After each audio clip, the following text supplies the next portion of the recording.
In this video, I'm going to teach you how to use wired controller to Nintendo Switch on TV. It's a very easy process, so make sure to follow along.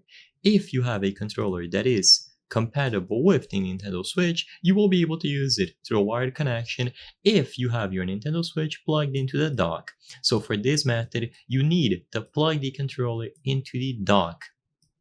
So all that you have to do is first plug one end of a cable into the controller. So if it doesn't have the cable attached to it right away, plug it in using the available port. For basically 99% of modern controllers, it is going to be a USB-C port on the controller.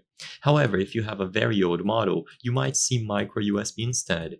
Just locate the port and check which cable you need to use. Once you have one end of the USB cable plugged into the controller, the other end is going to be going into the USB port available on the dock.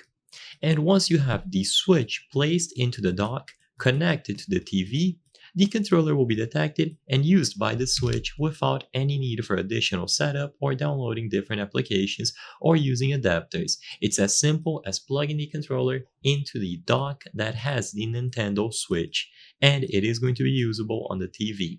If you don't have the dock, then even though you might be able to plug your controller in, the experience is not going to be the best, and there's no guarantee that it is going to work.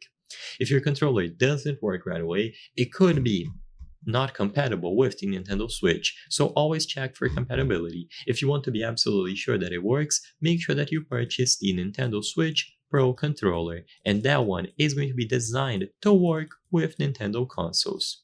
But of course, you have plenty of other options, such as the PowerA controllers. It's as simple as plugging it into the USB port available on the dock. I hope I was able to help you on how to connect wired controller to Nintendo Switch on TV.